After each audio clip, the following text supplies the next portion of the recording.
ونشهد أن لا إله إلا الله وحده لا شريك له ونشهد أن محمدا عبده ورسوله أما بعد فإن خير الحديث كتاب الله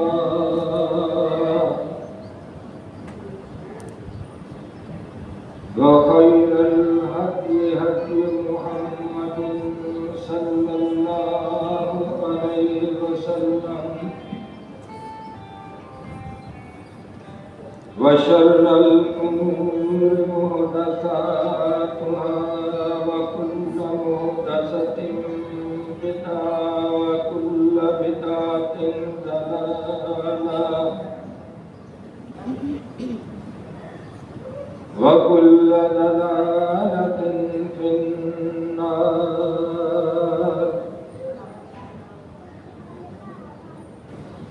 اللهم صل على محمد وعلى آل محمد. اے کرسی ایسے ڈر لینا بھول جانا. إبراهيم وعلى آل إبراهيم إنك حميد مجيد.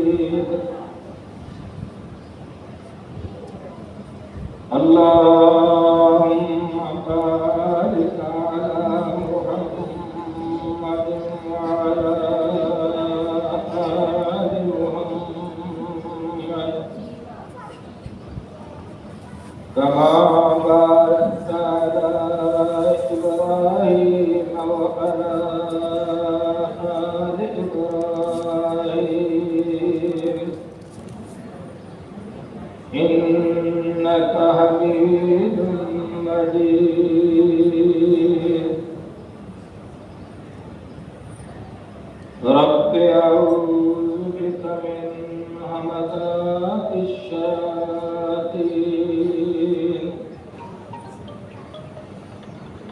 وأعوذ بك رب أن يحضرون. أعوذ بالله من الشيطان الرجيم. بسم الله الرحمن الرحيم.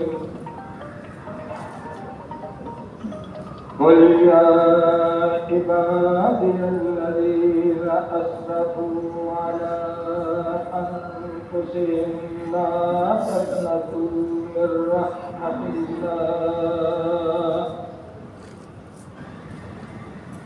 إن الله يغفر الذنوب جميعا إنه هو الغفور الرحيم.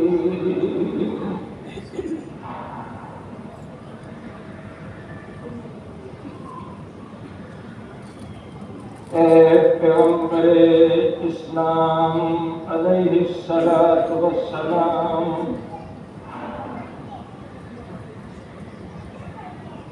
میرے بندوں کو یہ بار بار بتلائیں اور سمجھائیں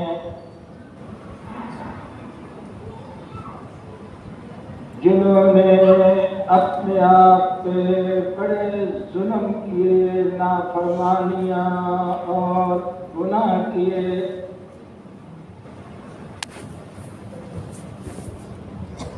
وہ میری رحمت سے کبھی مایوس نہ ہوں، وہ بھرپور امید رکھیں. اس میں ذرہ برابر شک اور شبہ نہیں کہ اللہ بخشنے والا ہے اور سارے گناہوں کو معاف فرمانے والا ہے. کیونکہ وہ بڑا ہی کرم کرنے والا، بڑا ہی رحم فرمانے والا ہے۔ رمضان المبارک کے مسائل اور فضائل ہر سال بیان ہوتے ہیں، شاید ہی کوئی روزے دار ہو جو رمضان روزے کے موٹے موٹے مسائل نہ جانتا ہو۔ اس لیے خطبے میں رمضان کے مسائل اور فضائل کا تذکرہ نہیں کرنا۔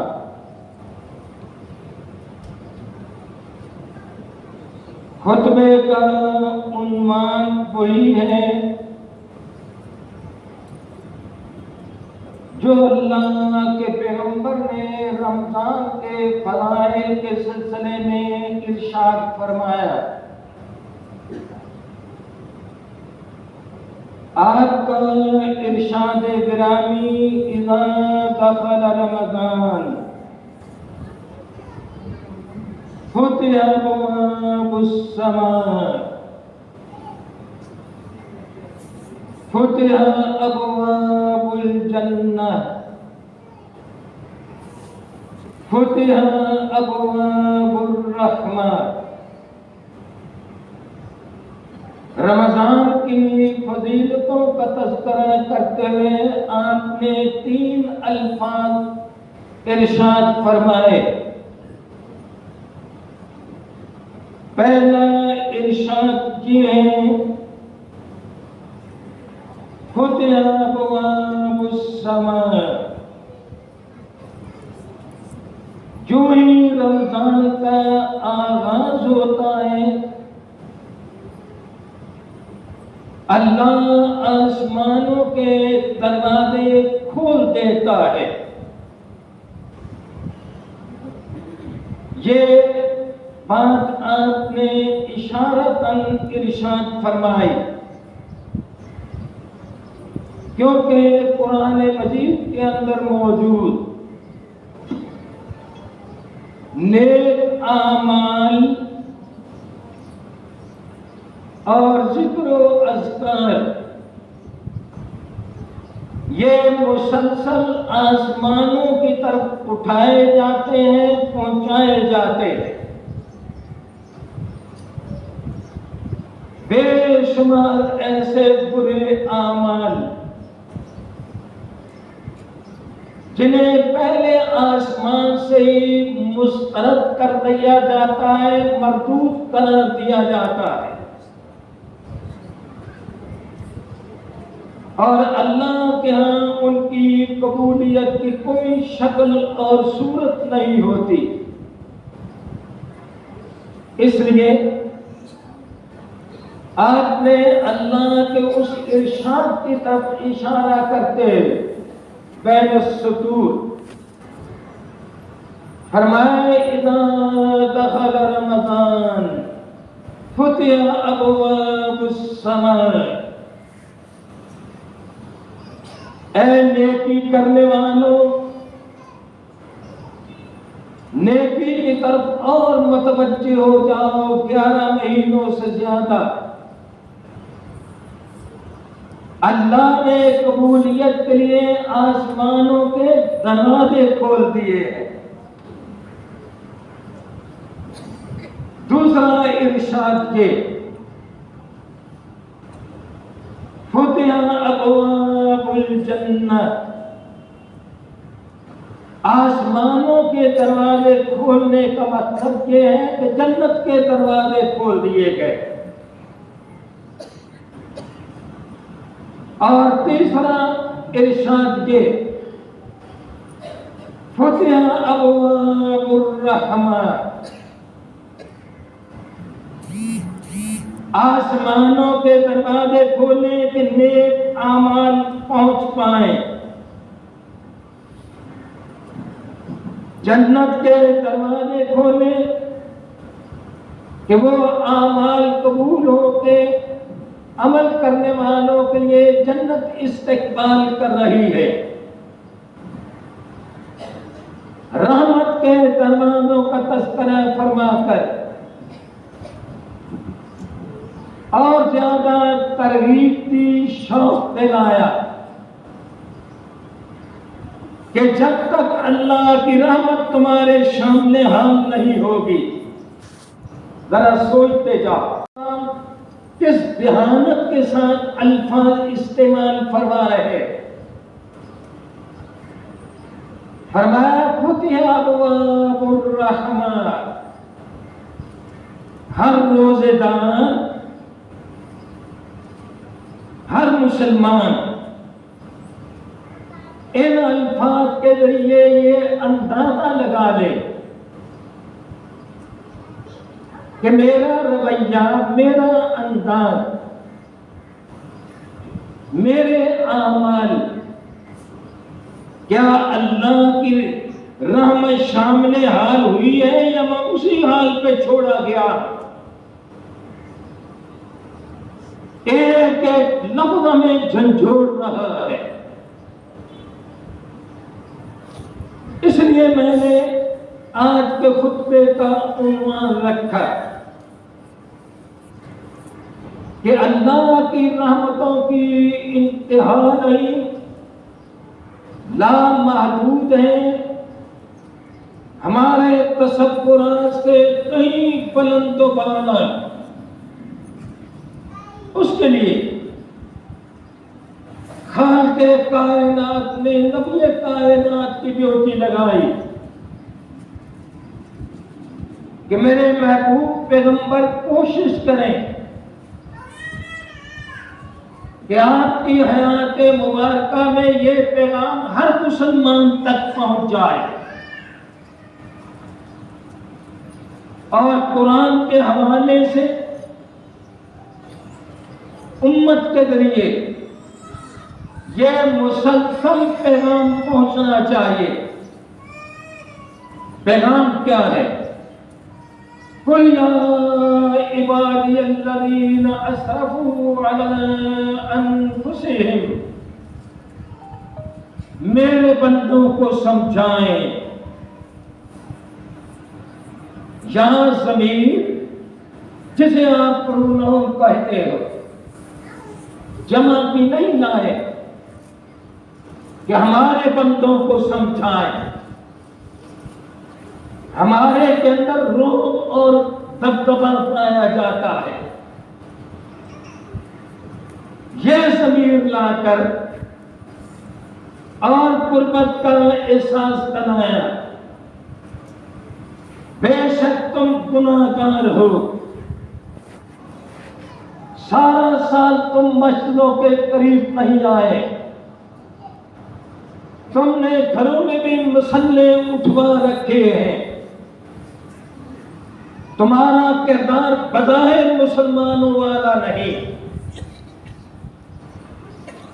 اور تمہارے نامہ اعمال میں لا تعداد جرائم، گناہ اور غفلتیں ہیں،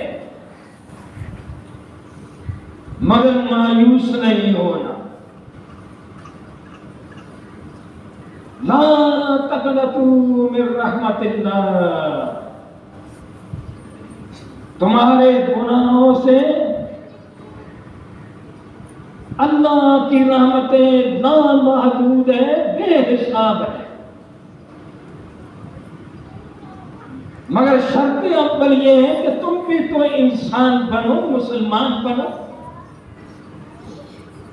کہ جس کے لیے تمہارے جنت کے دروازے تمہارے لیے کھولے گئے، رحمتوں کے دروازے کھولے گئے۔ دوسری روایت میں موجود کہ سارا سال جنت کو سجایا جاتا ہے، اور پہلی رمضان کو اس کے آٹھوں دروازے کھول دیے جاتے ہیں۔ آٹھوں دروازے کھول کے بھی ایک پیغام دیا کہ میرے بندو، جس دروازے سے بھی آنا چاہو، ہر دروازے کے اندر وہاں تمہیں سلام کہنے والے ملائکہ موجود، میں نہیں سمجھتا اگر روایتی طور پر یہ مسئلے نہ سنے جائیں، دل کی توجہ کے ساتھ سنے جائیں، عقل کی بصیرت کے ساتھ سنے جائیں، میں نہیں سمجھتا کہ آدمی کے اندر کچھ نہ کچھ تبدیلی واقع نہ ہو۔ اگر یہ تبدیلیاں نہیں آ رہی، رمضان کے اندر بھی کاروباری لوگوں کا وہی رویہ، انتظامیہ بھی اسی روش پہ قائم، آج نمازیوں نے بھی اپنی کیفیت بدلنے کا کوئی مظاہرہ نہیں کیا، تو پھر سمجھ لینا چاہیے کہ میرے لیے رحمت کے دروازے اسی طرح ہی بند ہیں، کھولنے والے تو کھول دیے، میرے لیے بند ہے۔ یہ ہے خطبے کا پہلا نقطہ جو میں نے بٹھانا ہے، آپ نے اپنے دلوں میں جمانا۔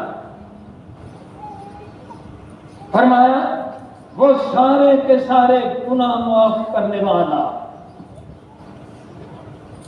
جہاں ان لوگوں کے لیے بھی سبق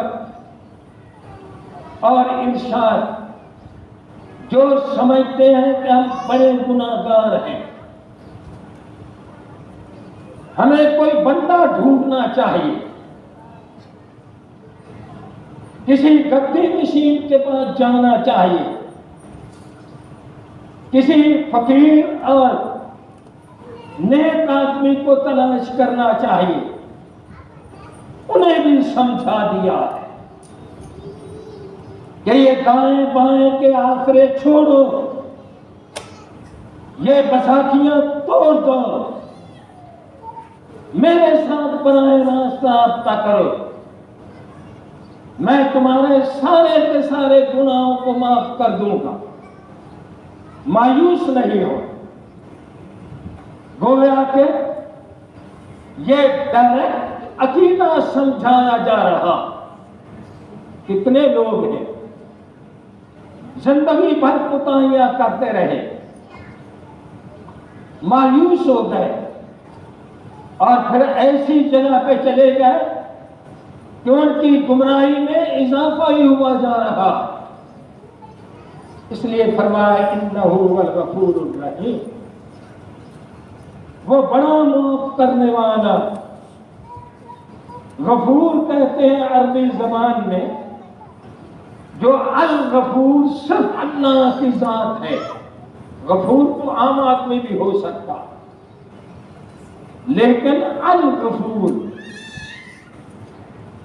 صرف اللہ کی ذات۔ الغفور کا معنی ہے کہ معاف کر کے بعد میں جتلانے والا نہ ہو، تانا دینے والا نہ ہو، اس طرح وہ معاف کرتا۔ فرمایا انہ هو الغفور الرحیم، وہ بڑا ہی معاف کرنے والا، بڑا ہی کرم کرنے والا ہے۔ پھر 14ویں پارے میں فرمایا نبئ عبادی انی انا الغفور الرحیم، نبئ عبادی، اسے دماغ میں پڑھو، ذہن میں دہراؤ کہ نبئ عبادی، نبئ عبادی، میرے بندوں کو بتلاؤ، میرے بندوں کو سمجھاؤ، انی انا الغفور الرحیم، میں تو بڑا ہی معاف کرنے والا، بڑا ہی کرم کرنے والا۔ پھر سورہ اعراف میں فرمایا رحمتی وسعت کل شیء فسأکتبها للذین یتقون، میری رحمت پہ کوئی حساب و کتاب نہیں، بے کنار۔ بے کنار کا معنی جس کا کنارہ نہ ہو، حد نہ ہو۔ فرمایا رحمتی وسعت کل شیء، میری رحمت نے ہر چیز کا احاطہ کر لیا ہے. جہاں بھی کوئی بیٹھا مجھے پکارے گا، جہاں بیٹھا بھی میری رحمت کا استغاثہ کرے گا، فریاد کرے گا، میری رحمت وہ اپنے سامنے پائے گا. اسے کہیں اتنی وسیع و عریض اس کی رحمت. اور اللہ کے پیغمبر نے اسی کی وضاحت کرتے ہوئے ارشاد فرمایا کہ جب اللہ نے ساری مخلوق کو پیدا کرنے کا فیصلہ فرمایا، آغاز فرمایا، تو سب سے پہلے اپنے عرش کے اوپر، اپنے سامنے، ہماری زبان میں یوں سمجھو یہ کتبہ لکھوایا، کتبہ حکم دیا کہ کتبہ لکھ دو. نبی علیہ السلام فرماتے ہیں کہ لوگوں کو عرش معلیٰ کے اوپر جو کتبہ لکھا ہوا ہے، جہاں تک کوئی پہنچ نہیں سکتا، نبی علیہ السلام نے آگاہ فرمایا اللہ نے اس کتبے کے اوپر لکھا اپنے سامنے کہ رحمتی غلبت غضبی، میری رحمت، میری ناراضگی، میرا غصہ ہمیشہ میری رحمت پہ غالب رہے گا. ایک لمحہ کے لیے بھی میری ناراضگی، میرا غضب میری نام سے آگے نہیں بڑھ سکتا. کیا مطلب، کیا مانا؟ کہ وہ بے قابو نہیں ہے. دنیا میں تو یہ واقعات موجود ہیں. میں بھی بے قابو ہو سکتا کہ ایک بندے نے گستاخی کی ہے، میں کنٹرول نہیں کر سکا، میں طیش میں آ گیا ہوں، جذبات میں آ گیا. اولاد نے غلطی کی ہے. ماں جو شفقتوں اور محبتوں کا پیکر ہوتی ہے، بیٹے نے اس طرح ستایا ہے کہ ماں کے منہ سے بڑے پرلے درجے کی بددعائیں نکل گئی. کیا ہوا ہے کہ ماں کی شفقت کے اوپر جذبات غالب آ گئے. اب سمجھ رہے ہو کہ اس کتبے کا کیا معنی؟ اللہ فرماتے ہیں کہ میری رحمت کے اوپر میرا غضب کبھی غالب نہیں آ سکتا، کبھی غالب نہیں. فرمایا کہ میری رحمت بڑی وسیع اور ہمیشہ وہ غالب رہتی، کبھی کبھی وہ فیصلہ کرتا ہے کہ یہ انسان حد سے گزر گیا ہے، اب وہ اپنی رحمت کے اوپر کنٹرول کر کے اپنا حکم نافذ کرتا ہے کہ ان بطش ربک لشدید، پھر وہ پکڑ لیتا ہے تاکہ دوسرے مجرموں کو بھی سمجھ آئے کہ ہم اس طرح بے لگام نہیں ہیں، اس طرح آؤٹ آف کنٹرول نہیں ہے. جب چاہے گا وہ پکڑ لے گا. اس کی رحمت کے ساتھ اس کا غضب بھی موجود، مگر اصول اور ضابطہ کیا؟ کہ رحمت ہمیشہ غالب رہے. اب آئیے کہ اس کی رحمت کتنی بڑی ہے، جس کے بارے میں فرمایا کہ رحمتی وسعت کل شیء. نبی علیہ السلام نے بڑے سادہ انداز میں سمجھایا. فرمایا اللہ نے اپنی رحمت کے 100 حصے کیے. اللہ نے اپنی رحمت کو 100 حصوں میں تقسیم کیا. فرمایا 99 حصے، 90 اور 9، 99 حصے اس نے قیامت کے لیے رکھ لیے ہیں، کیونکہ وہ دن بڑا مشکل ہے، وہ حساب و کتاب کا دن ہے، وہ مجرموں کی ظالموں کی حاضری کا دن ہے، وہ مشرکوں اور بدعتیوں کی حاضری کا موقع۔ مگر اللہ نے 99 حصے، حدیث بھی ایسی کتاب کی کہ جس کے اندر کوئی شک و شبہ نہیں، جسے ہماری زبان میں کہتے ہیں کہ اس کی سند بڑی مضبوط ہے، ہماری زبان۔ فرمایا اللہ نے اپنی رحمت کو 100 حصوں میں تقسیم فرمایا، 99 حصے اس نے قیامت کے لیے رکھ لیے، ایک حصہ فرمایا دنیا میں نازل کیا، اور پھر تفصیل بیان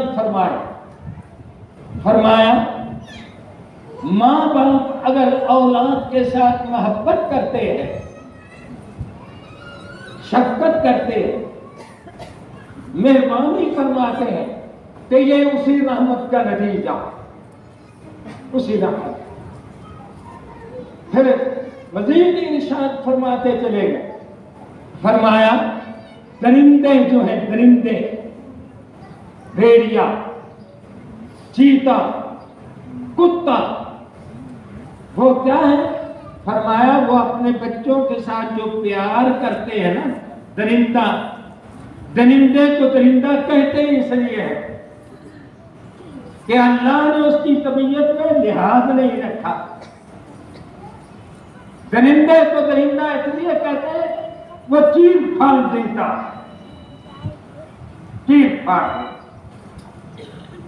ساری زندگی مالک اس کی خدمت کرتا رہے۔ کبھی کبھی پڑھتے ہو اور سنتے ہو کہ گھریلو شیر نے اپنے مالک کو چیر پھاڑ دیا، تیش میں آیا، درندہ تھا، درندگی کی صفت غالب آ گئی، اسے کہتے درندہ۔ نوجوانوں انسان بھی درندے بنتے ہیں۔ اے بچوں، انسان بھی درندے ہوتے ہیں، کیا وہ درندہ نہیں کہ جسم کے ماں باپ نے اسے پالا؟ یہ تو تیسرے خطبے میں عنوان ہوگا، پہلے سارے خطبات سے انشاءاللہ مختلف۔ یہ درندگی ہے اس بیٹے کی۔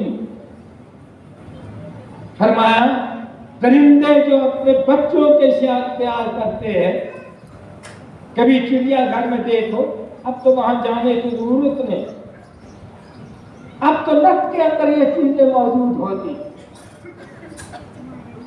کہ ایک ماتا جو ہے بھیڑیے، وہ بھی اپنے بچے کا منہ چومتی ہے، گود میں بٹھاتی ہے۔ میرے سامنے ایک واقعہ پیش آیا، اتفاق سے چھانگا مانگا ہم کچھ ساتھی گئے ہوئے، دور سے باندری اپنا بچہ جو ہے اٹھائے ہوئے، جب اس نے ہمیں دیکھا، بچے کو دودھ پلا رہی تھی، اس نے ہمیں دیکھا، بچے کا ماتھا چوما، پھر اپنی چھاتی سے جدا کیا، پھر اس کو بڑے پیار کے ساتھ رخصت کی کہ بندے آ رہے ہیں، کہیں نقصان نہ پہنچے۔ کبھی پرندوں کو نہیں کہتے، اپنی چونچ سے بچوں کی چونچ میں منہ ڈالتے ہیں، منہ ڈالتے۔ تو اللہ کے پیغمبر اللہ کی رحمتوں کا تذکرہ کر رہے، فرمایا اس نے ایک ہی سا رحمت نازل کی ہے، اور اسی وجہ سے پرندے کی ماں اس کے اپنے بچے کے منہ میں چونچ ڈال کے دانا کھلا رہی ہے، بھیڑیے کی ماتا اپنے بچے کے ساتھ شفقتیں کر رہی، جس کا کام ہی درندگی ہے، فرمایا اللہ نے صرف ایک ہی شرح کو نازل کی، اسی سے وجہ سے یہ معاشرہ قائم۔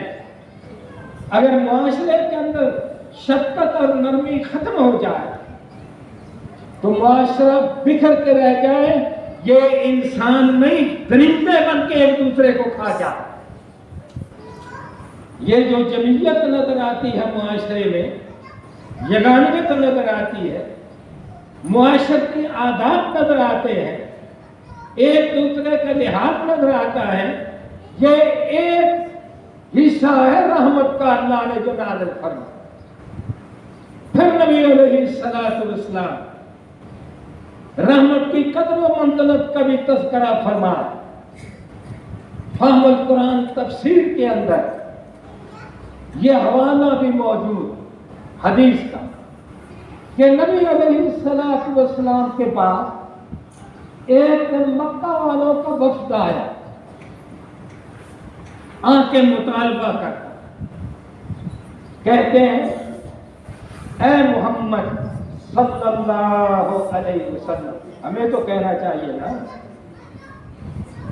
وہ تو اپنی زبان بولتے تھے، کہتے ہیں اے محمد صلی اللہ علیہ وسلم، یہ صفا پہاڑی دیکھ رہے ہو نا، مسند احمد میں حوالہ فہم القرآن کے اندر کیا ہوا ہے، حکم بھی دیا ہوا ہے،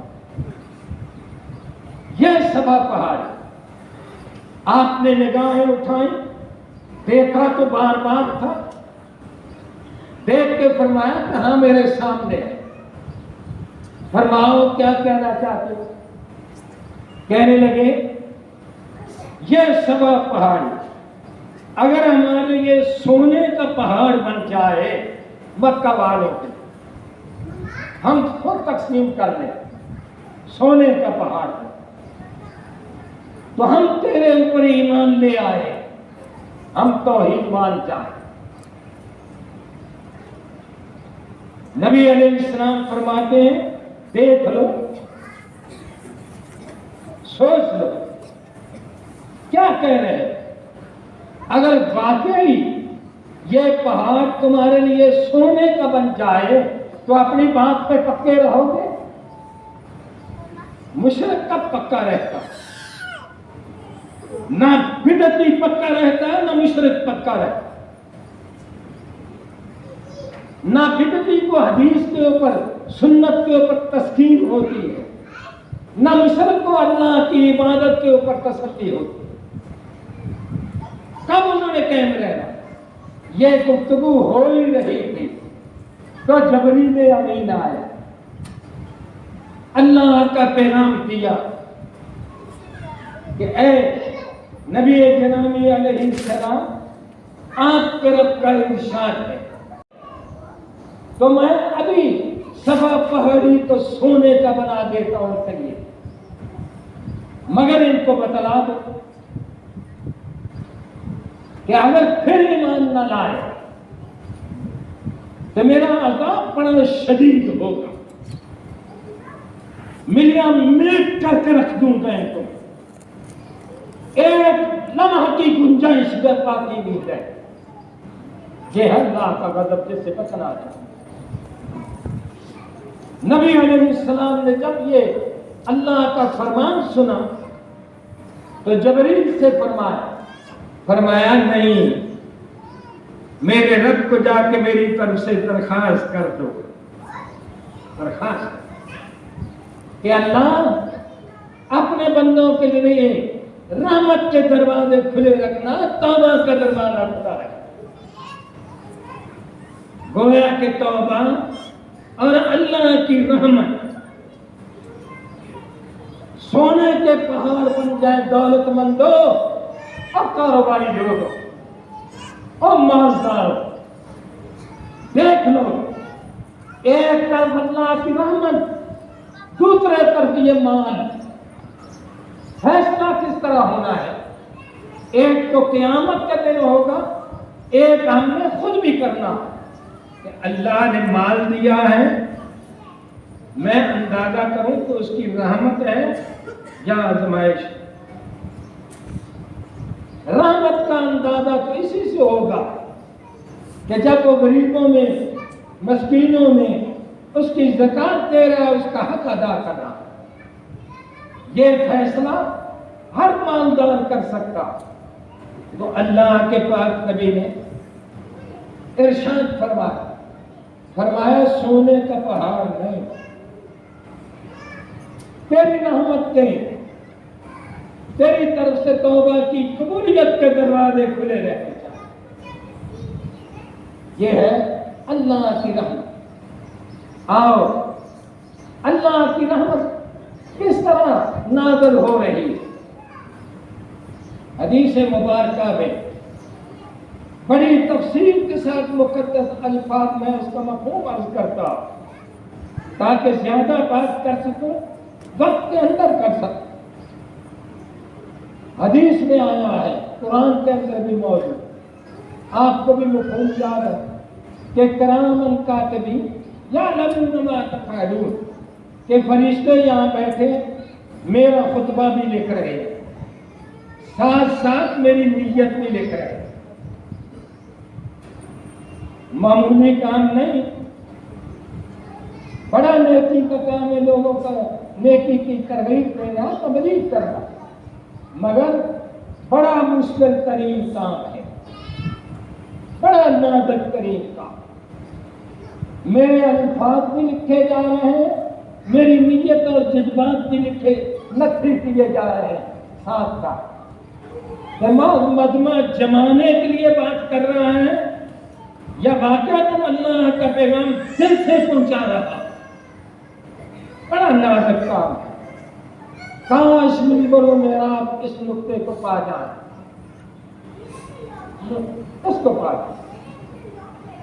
تو فرمایا کرامن کاتبین لکھ رہے ہیں،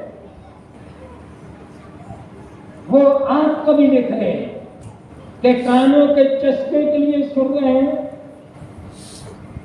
یا عمل کی نیت سے سن رہے ہیں، وہ میرا بھی لکھ رہے ہیں، آپ کا بھی لکھ رہے ہیں۔ تو فرمایا جو ہی آدمی نیکی کی نیت ارادہ کرتا، اب اللہ کی رحمتوں کا اندازہ کرو، فرشتے کو حکم ہوتا ہے کہ فوراً لکھ دو اس کی نیکی، ابھی کی نہیں اس نے، مثال کے طور پر نیت کی ہے کہ اذان ہوگی ہے، مسجد میں جا کے میں وضو کر کے نفل اتنے پڑھتا، ابھی نیت کی، مسجد میں نہیں پہنچا، فرشتوں کو حکم ہے کہ مسجد میں داخل ہونے سے پہلے اس کی یہ نیت لکھ لو کہ 4 نفل یا 2 نفل، یا اس کی نیت لکھ لو، یہ ثواب لکھ لو۔ ہے دنیا میں اتنا بڑا تو مہربان کہ کام کیا ہی نہیں، لیکن یہ کیوں ثواب ہے، کیوں اجر ہے؟ اللہ مسلمانوں کے جذبات کو پاک بنانا چاہتا ہے کہ نوجوانوں کے جذبات نیکی سے لبالب ہونے چاہیے، منفی نہیں ہونے، بے حیائی والے نہیں ہونے، موبائل دیکھ دیکھ کے بشرمی والے نہیں ہونے، پاکیزہ۔ اب تو نوجوانوں کو سمجھانی چاہیے نا موبائل دیکھنے والوں کہ وہ کرو گے تو کیا ہے، اس سے بچو گے تو اللہ اپنے ملائکہ کو حکم دیتے ہیں کہ لکھ لو۔ اس کے مقابلے جس نے موبائل دیکھا یا کوئی برائی دیکھی دل میں، برا ارادہ پیدا ہو، مقابلہ کرتے جاؤ، ان کو حکم ہے کہ نیت کی نیکی لکھ لو، ان کو حکم ہے گناہ نہیں لکھنا، ابھی کیا تو نہیں، گناہ نہیں لکھنا۔ بتاؤ اس سے زیادہ مہربانی ہو سکتی ہے کہ وہ نیتوں کو جانتا ہے، وہ ارادوں کو جانتا ہے، وہ جذبات کو جانتا ہے، وہ خیالات کو جانتا ہے، مگر حکم کیا ہے؟ نہیں، برائی نہیں، اس کو حکم ہے کہ لکھ لو۔ اب آؤ، اس نے نیکی کی ہے، نیکی کی، فرمایا لکھ لو، دائیں جانب کے فرشتوں کو حکم کیا لکھ لو، کیا لکھیں؟ فَلَوْ أَشْرًا صَالِحًا، ایک نیکی نہیں 10 نیکیاں لکھو، 10 2 نفل پڑے ہیں تو 20 لکھ لو، 100 خرچ کیا ہے 2000 لکھ لو، فَلَوْ أَشْرًا صَالِحًا۔ ادھر کیا برائی کی ہے، چھوٹی کی ہے یا بڑی کی؟ حکم ہے رک جاؤ، رک جاؤ۔ اس نے نافرمانی تو کر دی ہے، گناہ تو کر دیا، لیکن چند لمحے انتظار کرو کہ اس کا نامہ اعمال کالا نہ ہو، اس کی ڈائری گندی نہ ہو، صاف رہے، رک جاؤ۔ فرشتے انتظار کرتے ہیں جتنا ان کو حکم ہوا ہے۔ جب پھر وہ توبہ نہیں کرتا تو فرمایا اس کا گناہ لکھ لو، لیکن یاد رکھو ایک ہی لکھنا ہے، ادھر کتنے ہیں 10 گناہ کیا، ادھر کیا ہے ایک ہی لکھنا۔ اب آؤ پھر دان کا، ایسے نے نیکی کی 10 گناہ حکم ہو گیا، فرمایا اس نے بڑے اخلاص کے ساتھ نیکی کیا، نیکی کے جو سارے تقاضے تھے نا اس نے بڑے اخلاص کے ساتھ پورے کیے۔ مثلا کیا تقاضے؟ اس نے صدقہ کیا ہے تو رزق حلال سے کیا، تقاضا ہے نا، اس کا اصول ہے۔ اس نے صدقہ کیا ہے رزق حلال سے، اس نے کرتے وقت ریاکاری نہیں کی، اس نے کرتے وقت احسان نہیں جتلایا، اس نے کرتے وقت اس نمازی کے اندر میں پیدا نہیں ہوئی کہ میں پیدا نہیں ہے، میں نمازی ہوں، میں تعاون کرتا ہوں، میں پیدا نہیں۔ یہ سارے تقاضے ہیں۔ فرمایا 700 گناہ لکھ دو، 700 گناہ۔ پھر ارشاد فرمایا وَاللَّهُ يُضَاعِفُ لِمَن يَشَاءُ، 700 گناہ، تو یہ تو شماریات تمہارے ہیں نا۔ فرمایا وَاللَّهُ يُضَاعِفُ لِمَن يَشَاءُ، اللہ فرماتے لامحدود طریقے سے اس کا ثواب لکھتے چلے جاؤ۔ یہ ہے نیکی کے معاملے میں اس کی رحمت۔ آؤ بائیں طرف، بری نیت کی نہیں گناہ لکھا، گناہ کر لیا چھوٹا یا بڑا، حکم تھا ایک ہی لکھا، گناہ ہو گیا، فرمایا رک جاؤ انتظار کرو۔ اب اس نے شرمندگی اختیار کر لی، دل میں توبہ کر لی ہے، معذرت کر لی ہے، کسی بزرگ کی گستاخی ہوئی ہے معذرت کر لی، تلافی کر دی ہے اس نے۔ فرمایا اس کے گناہوں کو نیکیوں میں تبدیل کر دو، نیکیوں۔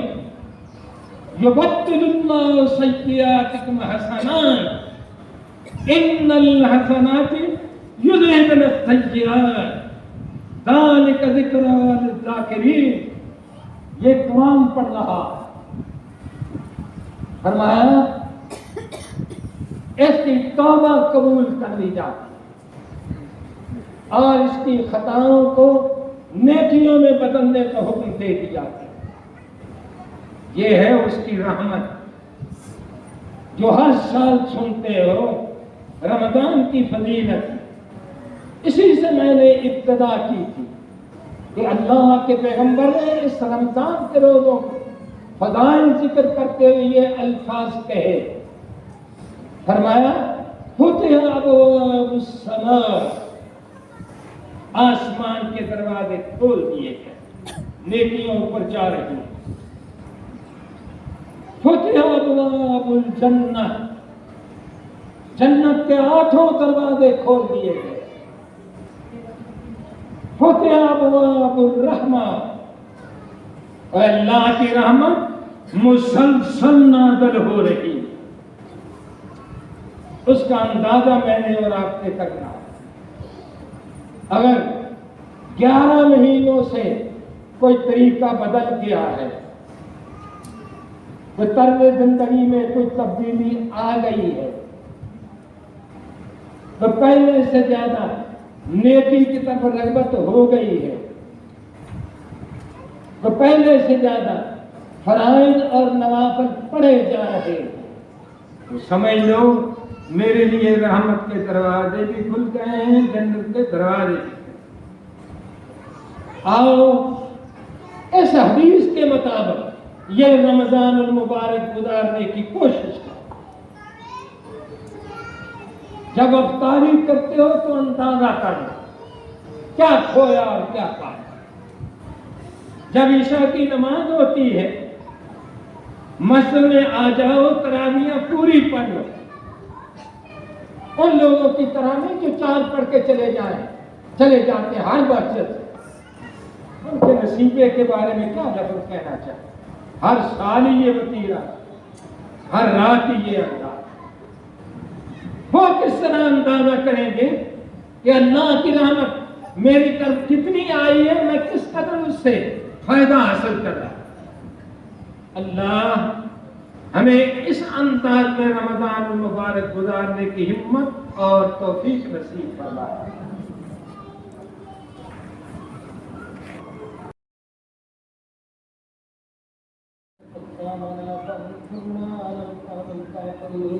اللهم اعز الاسلام والمسلمين ولا تشرك المشركين سبحان ربك رب العزة عما يصفون وسلام على المرسلين والحمد لله رب العالمين۔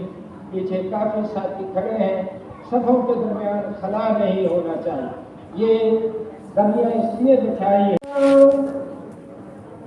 اشہد ان لا الہ الا اللہ، اشہد ان محمد رسول اللہ، حی علی الصلاة حی علی الفلاح، قد قامت الصلاة قد قامت الصلاة، اللہ اکبر اللہ اکبر، لا الہ الا اللہ۔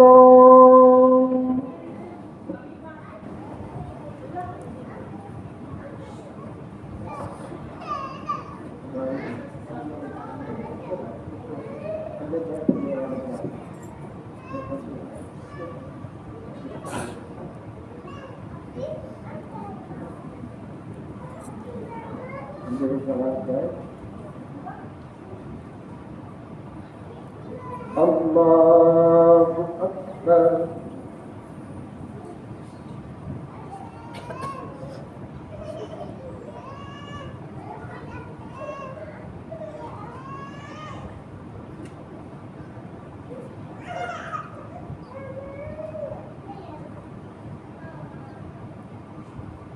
الحمدللہ رب العالمین، الرحمن الرحیم، مالک یوم الدین، ایاک نعبد و ایاک نستعین، اهدنا الصراط المستقیم، صراط الذین أنعمت عليهم غير المغضوب عليهم ولا الضالين،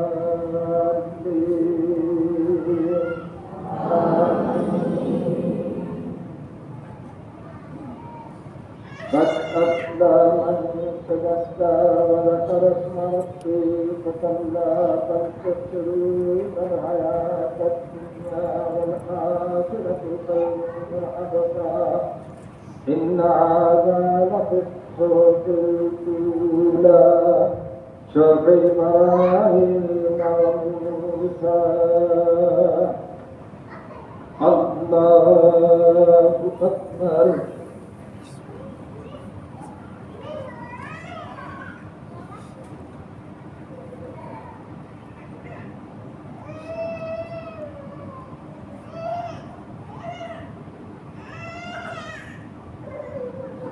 سمع الله لمن حمده الله أكبر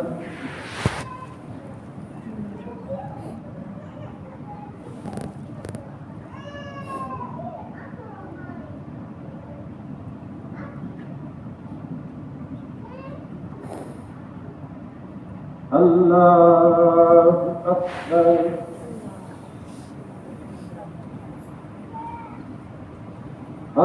الله أكبر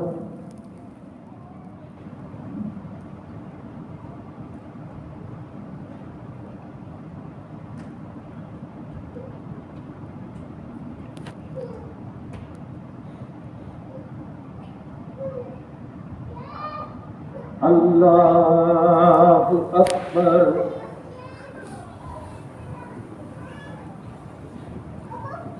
الحمد لله رب العالمين الرحمن الرحيم مالك يوم الدين إياك نعبد وإياك نستعين اهدنا الصراط المستقيم صراط الذين أنعمت عليهم غير المغضوب عليهم ولا الضالين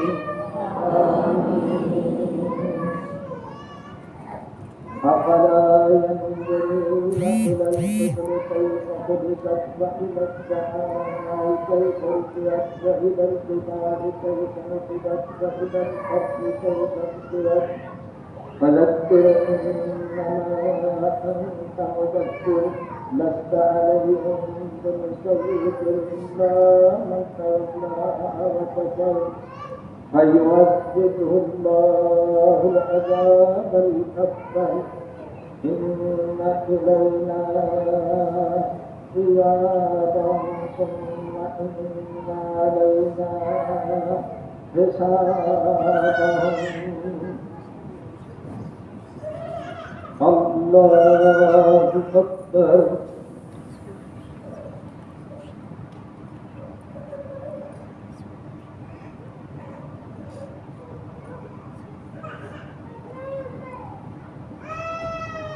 سمع الله لمن حمده الله أكبر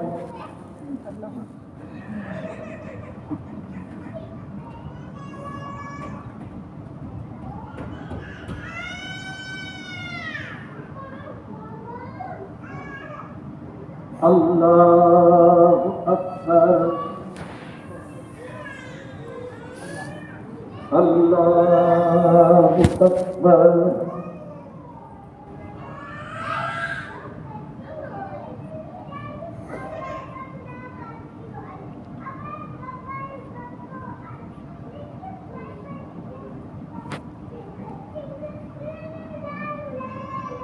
الله أكبر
السلام علیکم ورحمۃ اللہ،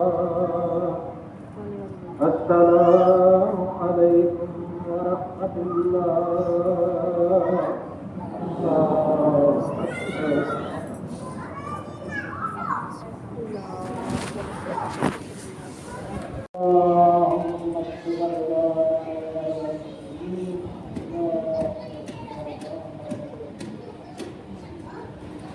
اللہ ہمارے زندگی بھر کے گناہوں کو معاف کرنا، ہمارے فرض فرزان کو معاف کرنا، اللہ کی قدروں کو منظر کرنا۔